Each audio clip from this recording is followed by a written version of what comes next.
presented by Ridhan Music. DJ Kanchan Raj, Muzaffarpur. Bholenath recording studio बानावर बिशुनगंज। हमारा से प्यार करल सब बिसरनी गे है, हमारा से प्यार करल सब बिसरनी गे। मिलते भतार तू यार के भूलनी गे, सोचल कुली सपना न हमर पूरनी गे। मिलते भतार तू यार के भूलनी गे, हमारा से प्यार करल सब बिसरनी गे। मिलते भतार तू यार के भूलनी गे, यार के भूलनी गे, यार के भूलनी गे।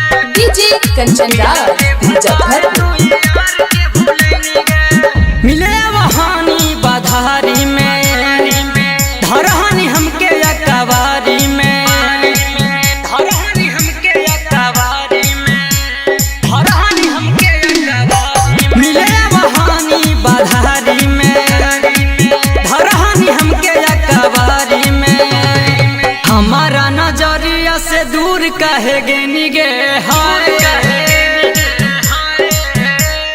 हमारा नजरिया से दूर कहे गेनी गे। मिलते भतार तू यार के भूलनी गे, सोचल पुलिस सपना न हमर पूरनी गे। मिलते भतार तू यार के भूलनी गे,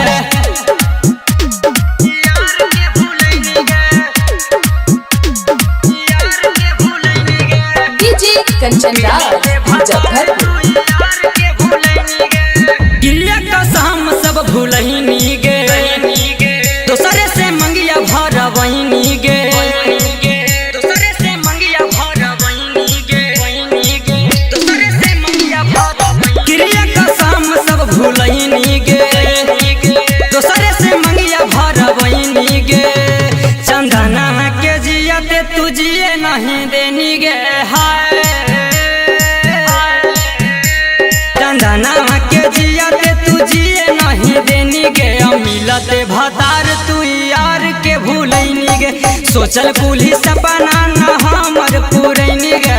मिलते भतार तू यार के भूलनी गे।